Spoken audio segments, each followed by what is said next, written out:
Welcome to Daryl's Ultimate Ambition Improved. This is a very, very nice finish for an ambitious card routine. That's how I would use it, without question. But if you wanted to do it all by itself, technically you could. You show a deck of cards, have a card freely selected and signed. I'll use this card that's already been signed. And the effect is you wrap the deck with a piece of rope. It's an ordinary piece of rope. You can wrap it as many times as the rope will go around. And there's no question about it. This is definitely, completely, sleight of hand proofing the entire pack. That's the idea. If I have the deck wrapped and tied with rope, there's absolutely no way to perform sleight of hand. Watch closely. Without sleight of hand, the signed card goes into the middle of the pack. And no matter how closely you look, you see it's definitely in the middle of the deck. It's definitely going in. It's definitely a signed card.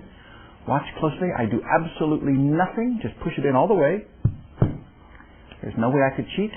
But if I snap the fingers, one card rises to the top. Take a little peek under there. Can you see what it is? Oh, absolutely, positively. And that's all there is to it. Now, technically, you can have the card signed by as many people as you want. It doesn't make any difference. In fact, here's something I discovered just recently. You could also have the card signed on the back.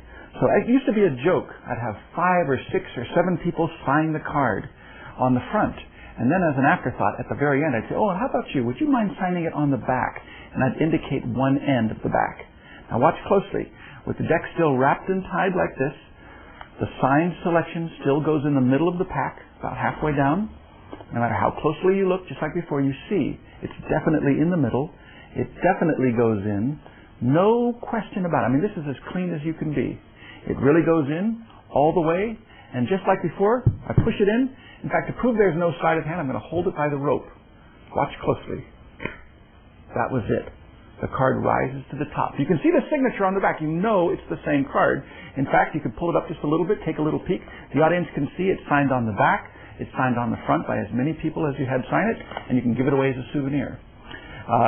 This might be gilding the lily, but technically, you can even have a corner torn off. It doesn't matter. This is definitely the card that goes in. It's the exact same card that comes to the top. So if you wanted to, you could say, here, sign it on the back, sign it on the front.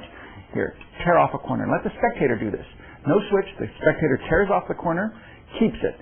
You take the rest of the card, you put it into the middle of the deck just like before. Of course, don't do it over and over again. You just do it once. It's the finish.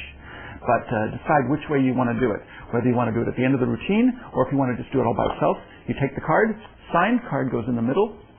You can see it going in the middle. No doubt about it, just like before. 100% positively into the middle of the deck. Just like before, you can hold it by the rope. You do nothing, absolutely nothing, and the card rises to the top.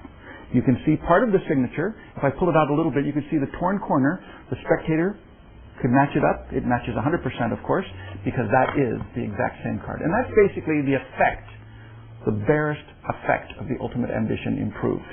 Now, the reason or the way I came up with this idea is actually pretty simple. I've been asked by a lot of people, how did you come up with such a thing? And really, one day, I just held a deck of cards in my hand. I said, how could I put a card in the middle of the deck and have that exact same card appear on the top without any sleight of hand? And believe it or not, the answer is pretty simple. In fact, just for fun, if you don't know how this is done, you might want to turn off the tape for a few minutes and think about it. How would you do it?